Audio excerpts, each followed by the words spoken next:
2 ditë më parë, ndërkohë që isha duke shkuar në studio për emisionin e radhës të Opinionit ditën e njëjtë, mora vesh, stafi mjoftoi që një zjarr i madh kishte rënë në tregun e 5 majit. Momentin e parë kishte një konfuzion nëse bëj fjalë për tregun e madh të 5 majit të shitjeve, nëse bëj fjalë për tregun e rrobave të përdorura që ishte pak më tutje, apo për diçka tjetër. Në fakt, imazhet që stafi filloi të çonte dhe imazhet që gazetarët filluan të publikonin ishin të frikshme. Në fund të kësaj video, ju do keni një përmbledhje që deri tani ndoshta nuk e keni parë të plot, që tregon që momentin e parë se si ra zjarri në tregun e 5 majit. Por përpara se t'ju jap këtë video që tregon se si ra zjarri, do doja të tregoja se ku eksaktësisht ndodhi. Nuk bëhet fjalë për tregun e 5 majit që është tek ish fusha e zezë, as për pjesën e tregut të plaçkave të përdorura, rrobave të përdorura. Bëhet fjalë për tregun industrial, ku sasia e po e quaj depozitave dhe sasia e mallit është shumë herë më e lartë. Tregu industrial nuk janë plaçkat e përdorura, nuk janë rrobat e përdorura. Janë të gjitha llojet e rroba, me të gjitha llojet e materialeve, lesh, pambuk, poliester, që vinë kryesisht nga tregu i lindor, pra nga Turqia, nga Kina, nga vende të tjera, në gjendje të re, të paketuara, të rregullta, depozitohen në për këto depozita, pra në për këto kabanone, dhe më pas shiteshin o në tregun e pakicës në Shqipëri, o në tregun e pakicës në Kosovë, në Maqedoni, në zona tjera, në qytetet tjera të Shqipërisë, pra jo vetëm në Tiranë. Pra bëj fjalë për një treg të madh të shumicës, dhe është një treg jo i vogël. Tani dua të shihni pak pamjet e imazhet e zjarrit në momentin që ka rënë. Është pa tekst, po do ta shihni, pra pa zëra, po do ta shihni se çfarë ka ndodhur realisht.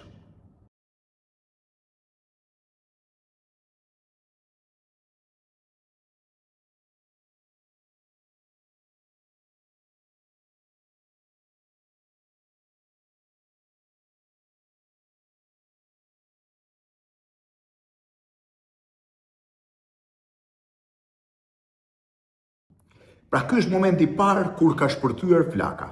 Natyrisht që ka shumë pretendime që në momentin që ka shpërthyer flaka janë njoftuar zjarrfiksit nuk kanë ardhur në kohën e dur, zjarri ka pasur përmasa të frikshme në momentin e parë, ka marrë shumë shpejt, e kanë favorizuar materialet që digjeshin, materialet e kapanoneve që kanë qenë me sa duket të tilla, dhe mbi të gjitha edhe era, edhe pse nuk e ka favorizuar koha e lagërs, sepse ka qenë një shi me rrebesh, por gjithsesi zjarri duket ka qenë më i fortë se shiu që vazhdonte të binte në ato momente.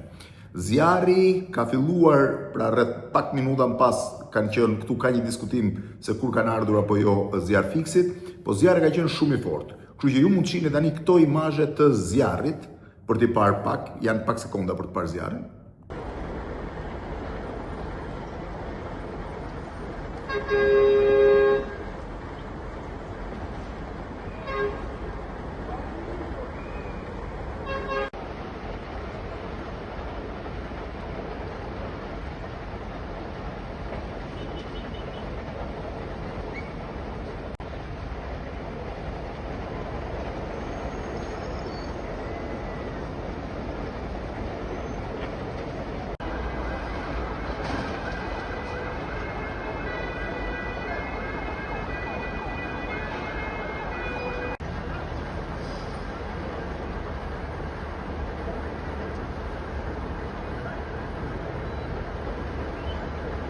Ndërkohë që ky zjarr që po shihni shkatroi një pasuri jo të vogël.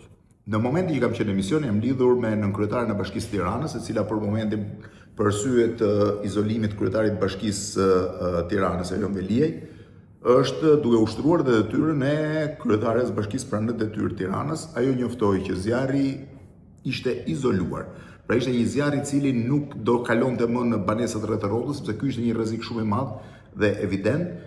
E dyta që ishin siguruar familjet, por që nuk kishte mundësi që të shuajat natë zjarri, vatra e zjarrit që ishte izoluar tashmë.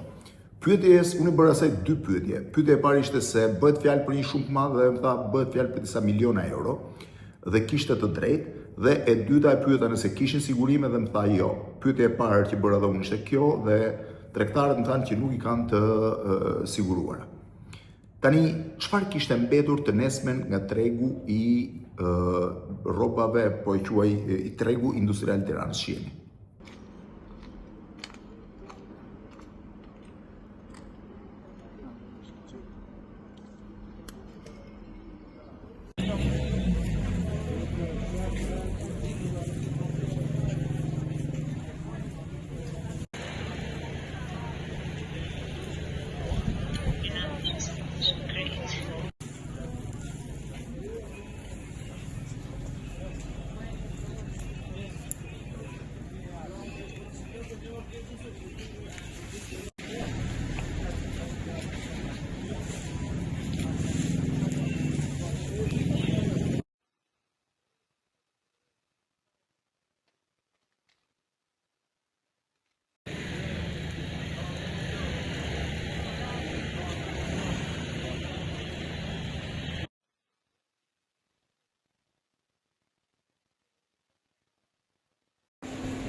Këto pamje të tregut industrial Tiranës tregojnë se në çfarë situate mund të jenë sot të paktën 150 biznese të vogla dhe të mesme të Shqipërisë.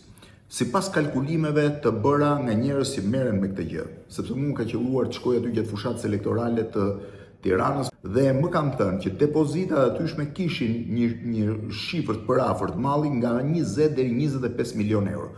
Kjo është e pa konfirmuar, po them çfarë thonë njerëzit, sepse për ta konfirmuar këtë duhet shumë kohë dhe shumë më tepër, do të thënë, investigim. Pra mendohet që kishte rreth 20-25 milion euro mall. 20-25 milion euro mall janë zhdukur krejtësisht. Mbi të gjitha, këto 20-25 milion euro që i takonin një grupi prej 100 deri 150 tregtarësh, dhe mund ta bëni vetë llogarinë e tyre se kishte nga tregtarë që kishin nga 25.000 euro mall deri në disa milion euro mall brenda këtyre magazinave, pra që i kishin sjell me shumicë.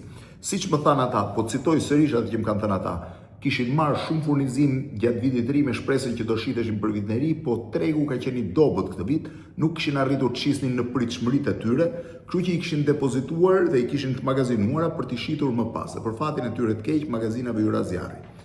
Asnjë nga këta 100-150 tregtarë nuk ka qenë i siguruar. As magazinat vetë nuk kanë qenë të siguruara. Që në këto rrethana malli u zhduk, tregtarët nuk do marrin më të ardhurat e tyre, rreth 150 biznese të vogla dhe të mesme, biles të mesme, s'mund të jenë vogla, nuk do të kenë më mundësi të rikuperojnë mallin e tyre ose do gjejnë mundësi tjera pse do marrin kredi bank. Pra 25 milion euro janë tretur në më pak se disa orë zjarr. Kam dëgjuar mjaft komente që zjarri mund të jetë i qëllimshëm, që duan ndërtojnë, unë nuk konfirmoj dot asgjë nga këto sepse nuk kam asnjë informacion. Por një gjë është, një investigim i plot për të kuptuar se pse ka ndodhur zjarri, duhet bërë patjetër, sepse nuk bëhet fjalë për një zjarr zakonshëm, bëhet fjalë për një zjarr i cili fshiu absolutisht 20-25 milion euro të 100 dhe 150 tregtarëve të vegjël dhe të mesëm.